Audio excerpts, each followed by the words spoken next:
I still remember the exact moment my heart shattered into pieces I thought could never be put back together. My name is Sophia Reynolds. For 6 long years, I served in the military as a K-9 handler, and the one constant through every deployment, every dangerous night, every moment of fear was my partner, Shadow. He was a powerful German Shepherd, intelligent, fearless, and deeply loyal. We weren't just handler and dog.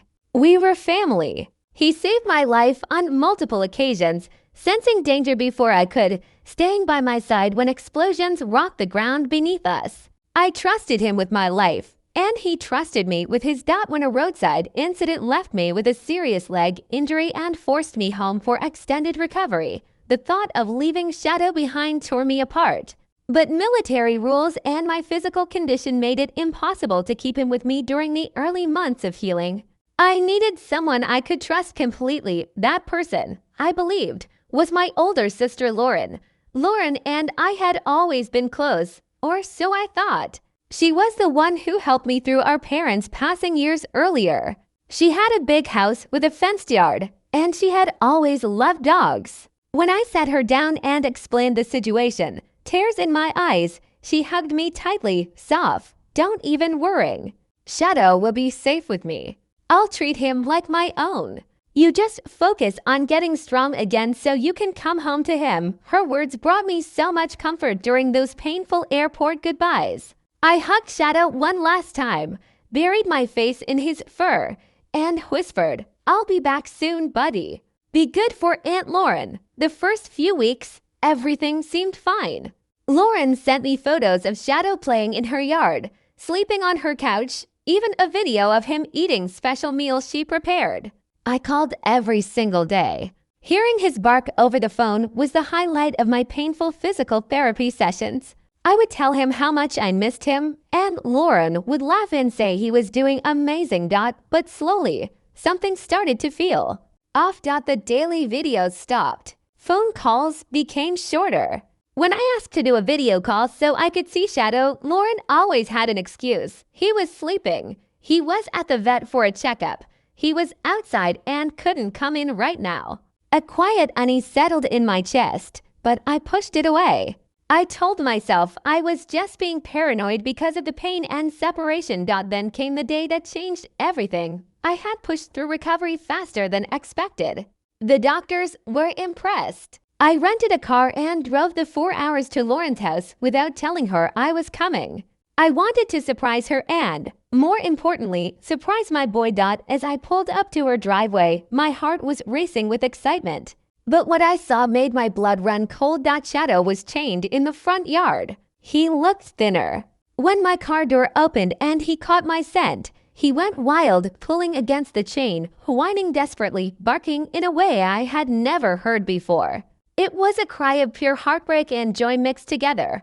Lauren stepped out onto the porch, arms crossed, her face showing surprise that quickly turned into something colder. I limped toward Shadow, calling his name softly. He was frantic to reach me. Lauren walked over and grabbed his collar firmly.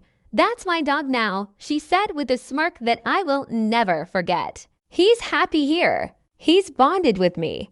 You've been gone too long, Sophia. It's better for everyone if he stays." In that moment, standing there on shaky legs, still healing from my injury, I felt completely shattered. My own sister, the person I trusted most, had looked me in the eye and tried to steal the one soul who had never abandoned me. But that was only the beginning. I welcomed them back at first. God help me, I did. When my mother walked into my new apartment, the one the VA helped me find, she hugged me so tight I almost believed her.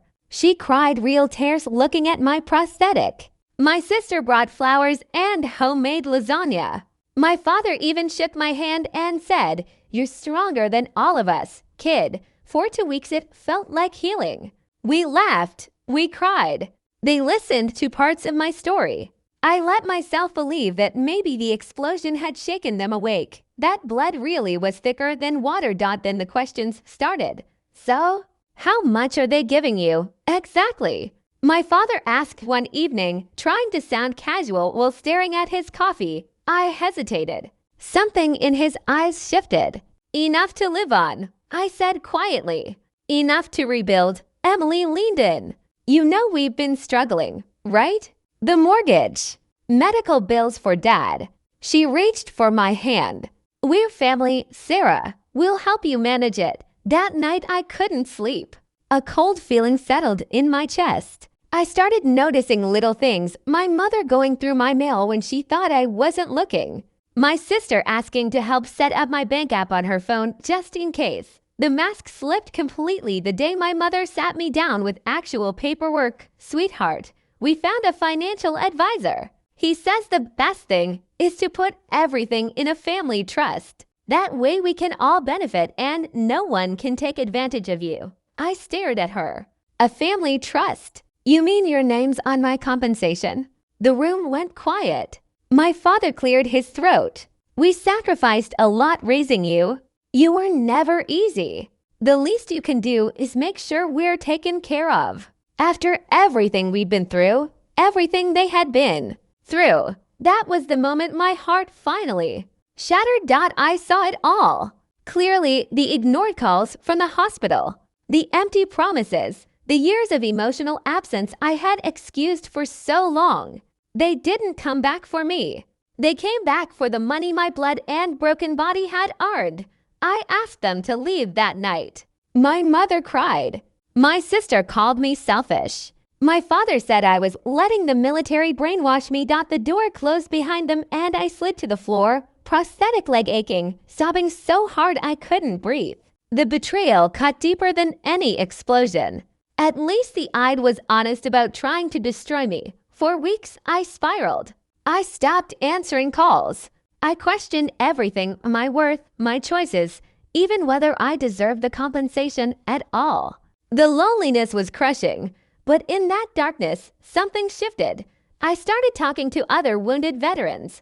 I joined support groups. I met women who had been through worse and still stood tall. One of them, Captain Reyes, looked me dead in the eyes and said, "Your blood paid for that money. Sarah, don't you dare let anyone steal your sacrifice." That was my turning point. I stopped being the broken daughter begging for love. I became the woman who had survived hell and earned every penny of what was coming to her. I hired a lawyer. I changed my numbers. I documented every message, every request, every guilt trip. And I began planning. Because pain this deep doesn't just disappear. It transforms. They didn't give up easily. The messages turned from sweet to angry. My sister posted vague social media things about ungrateful siblings and what money does to people. My mother showed up at my door with tears and new guilt stories. My father even tried contacting my command, claiming I wasn't in my right mind. But I was ready. My lawyer sent them a formal letter explaining that any further harassment would result in legal action. I also recorded a calm but firm video message, not for them, but for myself. In it, I spoke every truth I had swallowed for years. How they abandoned me. How they only returned for money. How their love had always come with conditions. I didn't post it. Not then. Instead, I waited for the final payout day. When the money cleared into my account, I did 3 things. First, I set up a trust, but only for veterans' causes and wounded service members who had no family support. A portion went to the hospital that saved me. Another to a scholarship for young women who want to serve. Second, I bought a small house in a quiet town, fully accessible, with a garden where I planted flowers that bloom even after fire. Third, I sent one final message to my family group chat. No anger, just truth. I survived an explosion that should have killed me. I survived your abandonment. I will not survive your greed. The money you want was paid for with my body and my blood. You will never touch it. Do not contact me again. The responses were ugly. Accusations, threats to expose me. More guilt. But this time their words bounced off armor I had forged in fire. Then came the real justice. A cousin who had witnessed everything leaked screenshots of their messages to a small veterans Facebook group. The story spread quietly at first, then louder. People who had known me growing up reached out in shock. My mother's church friends started asking questions. My father's coworkers looked at him differently. They were exposed, not destroyed, but forced to face the truth in the eyes of people whose opinion they cared about. My sister called one last time, voice shaking. "Sarah, please." "We're sorry," I answered, not with rage, but with calm finality. "I forgive you. Not because you deserve it, but because I refuse to carry your betrayal for the rest of my life." But forgiveness doesn't mean access. You lost the right to be my family the day you chose my money over my life. Goodbye. I hung up. And for the first time in years, I felt free. Today I stand on my own 2 feet, one real, one forged from determination. I walk my garden. I mentor young service members. I sleep through the night without nightmares of abandonment. The explosion took pieces of me. My family tried to take the rest. But what they didn't understand is this: some women are made of stronger stuff than bone and blood. We are made of memory, resilience, and the quiet decision to rise anyway. If you're watching this and you've been betrayed by the people who were supposed to love you most, hear me. Your pain is real. Your anger is valid. But your story does not end with their betrayal. You get to write the next chapter. You get to decide what your survival is worth. And no one, no family, no amount of guilt, no explosion can take that power away from you. I'm Sarah. I survived the blast. I survived the betrayal. And now, I'm finally living. Thank you for listening to my story. If it touched you, share it with someone who needs to hear that they are not alone. Drop a comment with the word stronger if you've ever chosen yourself after being abandoned. Until next time, protect your peace. It's the most valuable thing you own. Fade out on soft, hopeful music.